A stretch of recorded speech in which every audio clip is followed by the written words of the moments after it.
Buried Alive by Leon I the Lion and Carl R.A. Morgan. Narrated by Adam Cunliffe. The front door opened to reveal John's soon-to-be father-in-law, Steve. He was dressed in his work gear, coveralls, tool belt, and hard hat tucked under his arm. John, how the devil? Steve said. Hi, Steve.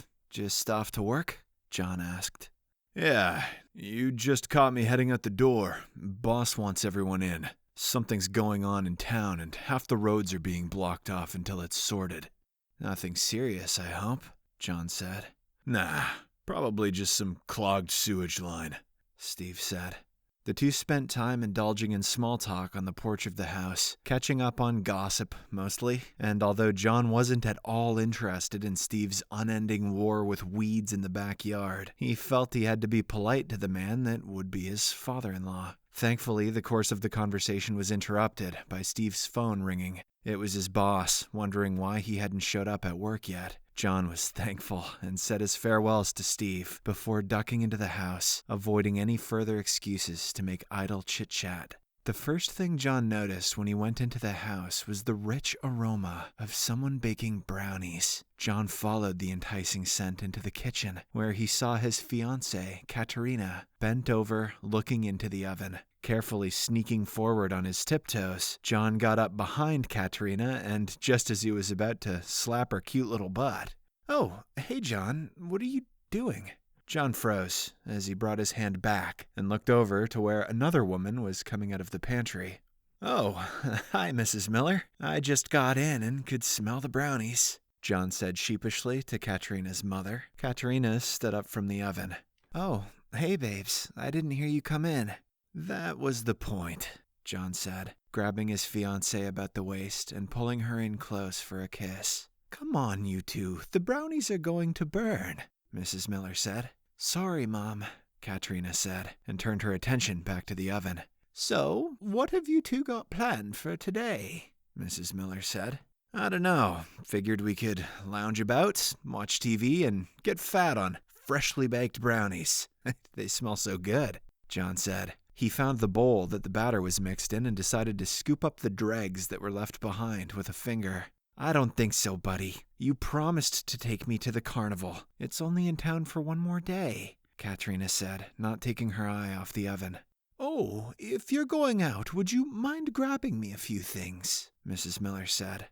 John rolled his eyes. He knew that would mean he would be wandering around with a ton of bags, filled with the countless things Mrs. Miller was going to find an excuse to need. As he did so, John noticed something on the TV. It was on mute, so he couldn't hear what the news report was saying, but there was something important. An aerial view of the town center was being shown. Red bars filled with warning text flashed across. "What's that?" John asked, pointing at the TV. "Oh, a gas leak or something in the town center," Mrs. Miller said, not looking. Her attention was on the list she was writing down on a post-it.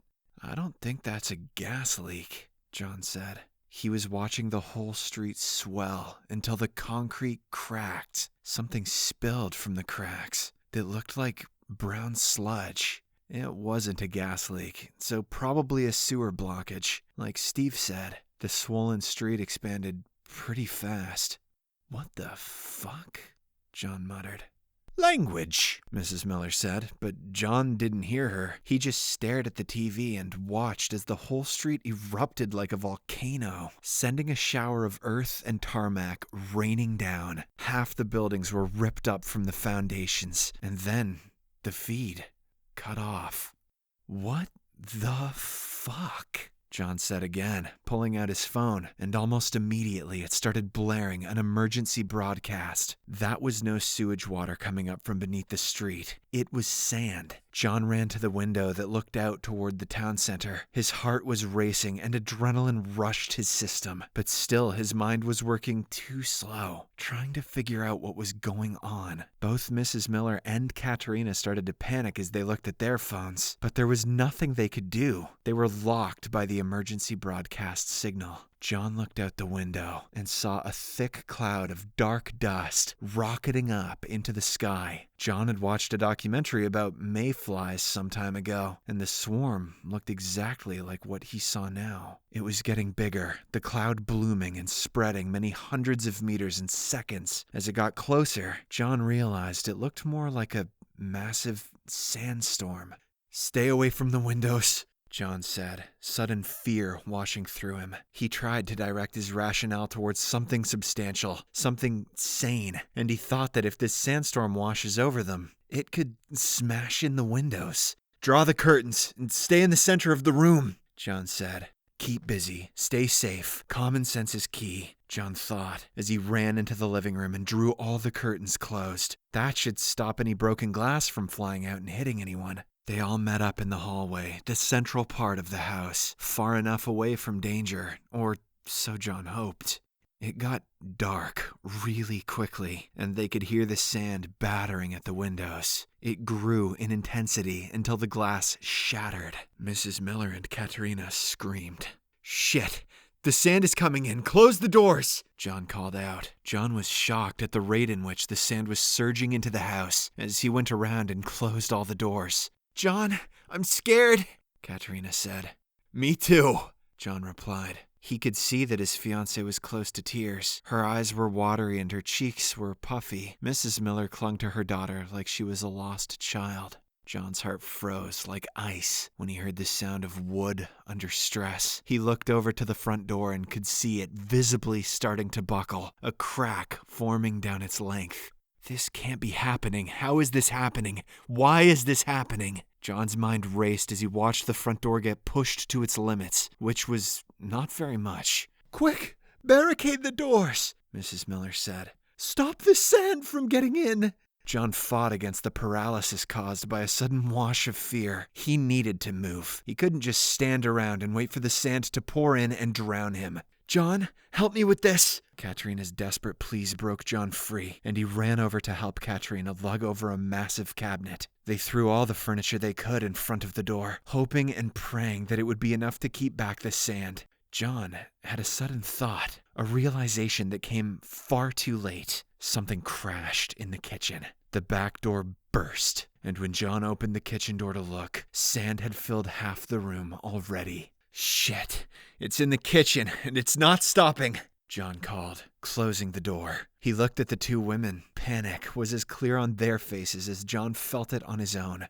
"What do we do now?" Mrs. Miller said. The front door groaned at the same time as something heavy crashed into the lounge door and made it buckle and split. Sand started to pour in from the gaps, and John could see the corner of the couch that had just rammed the door. "Quick, we need to go upstairs," John said. He hoped the flood of sand would ease soon. How was there so much sand? It seemed impossible. In fact, this whole situation seemed impossible. How could there have been enough sand under the town center to reach out here in the first place? John had seen the huge billowing cloud, though, and it reached up so far into the sky. There was practically a whole desert spewing forth, and now it was all crashing down to the earth. But there was no desert anywhere near them. The closest might as well be on the far side of the continent. John's thoughts were interrupted as the lounge door burst open and the barricade of the front door was effortlessly pushed aside. The hallway filled with sand and the time it took for John to reach the top step. "Oh my God, it's still coming," Katerina said. She was staring at the sand, slowly rising up the stairs. The first step was already under, now the second, then the third. "Shit," John thought, looking around.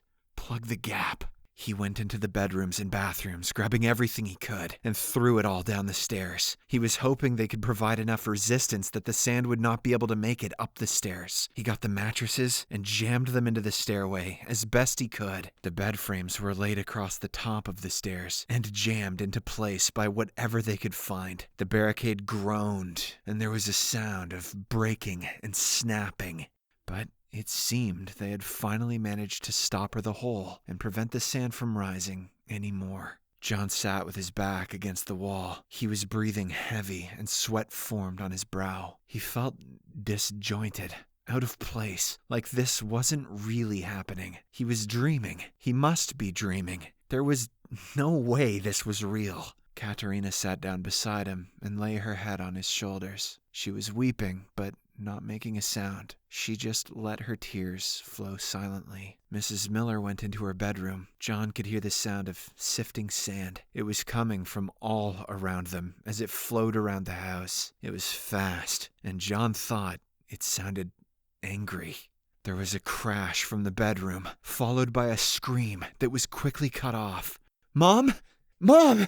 Katerina shouted and ran to the bedroom. John was close behind her. Mrs. Miller was laid out on the floor, near the window. A mound of sand was fast engulfing the old woman. John and Katerina ran to Mrs. Miller, grabbed an arm each, and pulled her free of the sand. Only she didn't come. She was stuck on something. My foot," Mrs. Miller said. "There's something heavy on my foot." John looked at the building mound that was now coming up to Mrs. Miller's chest and judged where her foot might be. He plunged into the sand, reaching down and not getting far. The resistance and mass of the sand got far too heavy the deeper John plunged, and the flowing current fought against him. He came back up just in time to see the sand flow over Mrs. Miller's face. The look in her eyes as she pleaded with John burned into his memory and would haunt him for the rest of his life. "John, quick!" Katerina called hysterically, and John dove back into the sand. But the result was the same. He could feel Mrs. Miller's body, and she squirmed like a fish caught on land. He reached down to her legs and could get no further. The sand was just too heavy and pushed him away. John came out. Wet sand mushed to his face where it mingled with his tears. He rubbed it from his eyes and saw the sand was now threatening to engulf his wife. The sand was coming up past her thigh. John grabbed her and tried to drag her from the room. "No! Let me go!" Katerina screamed. "It's too late. She's gone," John said. Katerina fought him hard as he dragged her from the bedroom. The sand flowing past their feet was starting to push the bedroom door closed. John knew he had to get out of the room now. They wouldn't be able to open the door once the sand started building up against it. Katerina was not making it easy. In the end, John handled her like a toddler in the throes of a tantrum, dragging her away by the wrist with a firm hand. They made it out into the hallway just as the bedroom door slammed shut. "No! No! No!" Katerina shouted and hammered on the door. John never felt as helpless as he did just then. All around him, sand was pouring in from under the doors from the bedrooms and bathrooms. They were just as trapped out in the hallway as they would have been in the bedroom. Katerina sagged to the floor and cried at the loss of her mother. She beat at the door with feeble fists. The sand gathered around John's feet. All he could do was watch them slowly disappear under the sand. Katerina looked like she was sat in a shallow pool. John lifted his foot out and stood atop the sand. The sand was loose, and he could feel it squirm about under his foot. It almost felt alive. "Kat, get up," he said, pulling her out of the sand by her armpits. She squirmed out of his grip and went back to hugging the door. "Come on, babes. We can't stay here." She looked up at him with bloodshot eyes and damp cheeks flushed a crimson red. John wanted to collapse to the floor and cry with her, but they couldn't give up yet. They still had to find a way out of this.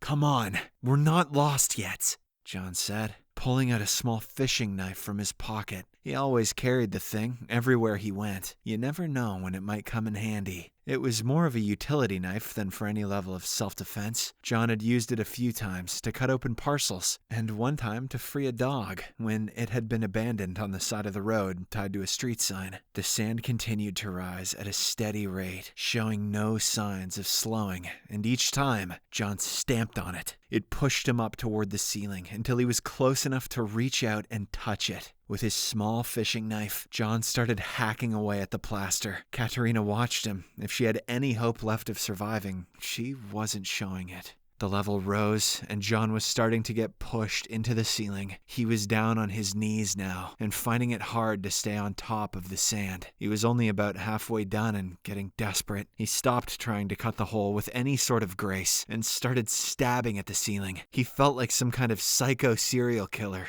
as he stabbed frantically. More than once, John's grip slipped, and he cut himself. By the time he was almost done, his hands were a bloody mess. Sand crept up to his chest. He was getting so desperate. He didn't hear his fiancée screaming at him. "John, stop, please! Stop! You're going to get us killed!" It wasn't until John stabbed a hole and drew his knife out that he realized he could hear the ceiling groaning and creaking. Sand gushed from the hole he had just cut. His heart stopped, and ice ran through his veins. He looked at his fiancée as tears blurred his vision. He blinked the water away as best he could. He wanted to see his wife properly one last time before the ceiling collapsed and plunged their world into darkness.